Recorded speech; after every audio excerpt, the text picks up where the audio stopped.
कि कथा जब भी सुने तो किसी विद्वान से सुने, लेकिन वो विद्वान ब्राह्मण ही होना चाहिए, वो विद्वान ब्राह्मण होना चाहिए। क्योंकि जो जिसका काम है वो काम अगर वही करेगा तो अच्छा लगेगा।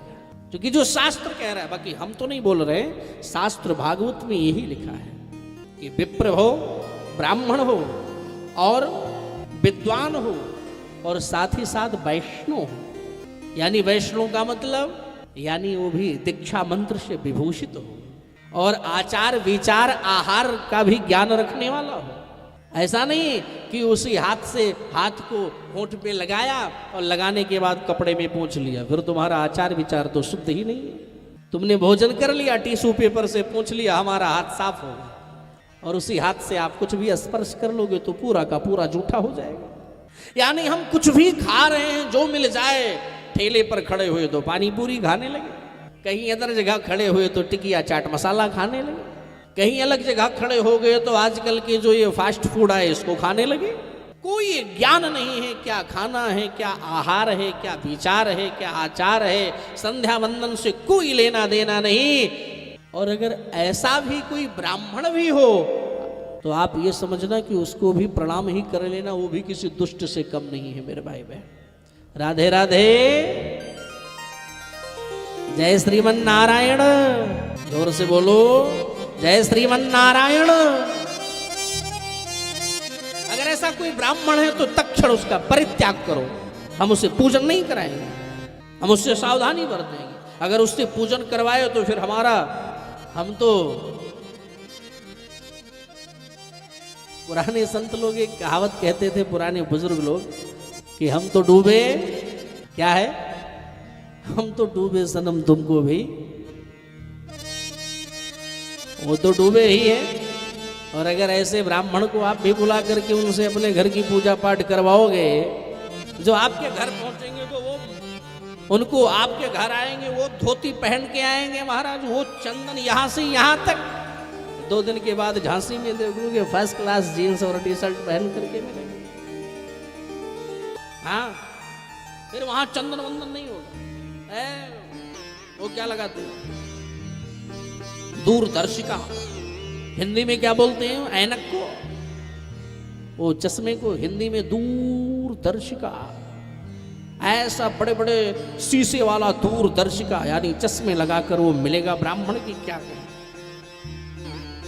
तो भैया ऐसे ब्राह्मण से सदैव सावधान रहो, कल्याण नहीं होगा उससे।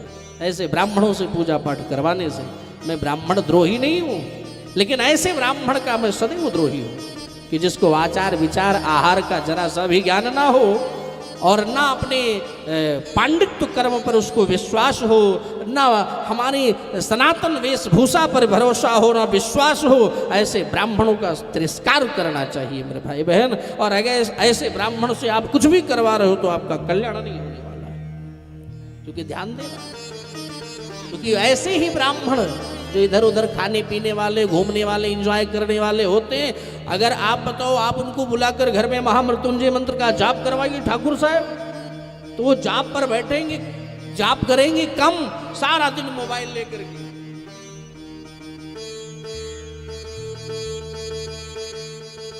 अगर यजमान कहीं आईसीयू में एडमिट हो कि महामृत्युंजय होगा तो भगवान शंकर हमारी रक्षा करेंगे, ब्राह्मण लोग कर रहे हैं, तो वो यजमान अपनी व्यवस्था पहले बना ले, तो वैसे ब्राह्मणों को घर में बुलाना चाहिए। तो सदैव ध्यान दें। यानी और जब बात कथा सुनने की आए तो कथा सुनने वाला ब्राह्मण कैसा होना चाहिए, तो शास्त्र कह रहे हैं वो विद्वान होना चाहिए, ब्राह्मण होना चाहिए, और जिसको आचार विचार आहार हर चीज का ज्ञान होना चाहिए, और फिर भी वो वैष्णव होना चाहिए, वैष्णव होना चाहिए। फिर हम उसको बुला करके और बड़े भाव से और श्रद्धा के साथ कथा सुने तो हमारा कल्याण, हमारे पूर्वजों का कल्याण, और हमारे जो भी लोग इधर उधर फंसे हैं उन सब का कल्याण होगा मेरे भाई बहन। और ऐसा भी नहीं, अगर हम पूर्वजों का कल्याण या अपने कुल में जो भी हमारे पूर्वज हैं उनका कल्याण करना चाहते हैं तो ऐसे ब्राह्मण के साथ साथ ऐसी ब्राह्मणियों से भी सावधान रहना। ब्राह्मण को तो मैंने बताया, लेकिन ब्राह्मणी को भी मैं बता रहा हूं। क्योंकि ऐसी ब्राह्मणी से भी सावधान रहिए, क्योंकि आज के डेट में कथा सुनाने से बड़ा सुंदर व्यापार कुछ नहीं, तो इसको व्यापार मानने लगे। क्यों? बोले 2-4 दिन यूट्यूब में किसी की कथा बैठ करके सुन लिया, अपनी बेटी को सुनाया लोगों ने, और 2-4 भजन सिखाया। बोले एक भजन में 8-8 मिनट लगेगा, 5 भजन अगर गाए हाँ तो 1-1.5 घंटे भजन में निकालेंगे, आधा घंटे कोई कथा कोई प्रसंग तैयार कर लेंगे, सुनाएंगे, 10-15 मिनट में आरती पूजा पाठ करके निकल आएंगे, और सब लोग हमको प्रणाम करेंगे, खूब ढेर सारा पैसा मिलेगा। इससे सुंदर व्यापार और कुछ हो ही नहीं सकता। और आप शास्त्र उठाकर देखो, एकदम निषेध है स्त्रियों को व्यासपीठ पर बिठाना। ऐसे ब्राह्मण को और ऐसी स्त्रियों को, यानी आज के डेट में तो प्रवाचिका भी बहुत, ब्राह्मणियां भी बहुत घूम रही। हमारा किसी से ईर्ष्या द्वेष नहीं है, ना ब्राह्मणों से है ना ब्राह्मणियों से है, लेकिन ये जरूर कहूंगा कि आप समझ करके काम करिए तो आपका कल्याण होगा। नहीं आपके पूर्वज जहां थे बस वहीं रहेंगे, आपको कोसेंगे और कि इसको मैंने पढ़ा लिखा करके विद्वान बनाया था, इतना टैलेंटेड बनाया था। अच्छा एक बात और बताऊं, आज के डेट में कथावाचका लोग लाते हैं, मैंने तो एक जगह सुना, हद तो तब हो गई, लोग कहते हैं किसी कथावाचिका को बुलाओ, और जब ये कहते हैं कथावाचिका को बुलाओ यहां तक तो ठीक है, लास्ट में ये भी कहते हैं कि थोड़ा देखने में भी अच्छी हो, थोड़ा देखने में ठीक ठाक हो उसको बुलाना। अरे हमने सुना है ऐसा बोलते हुए लोगों को। आप बताइए क्या उद्धार होगा श्रोता का?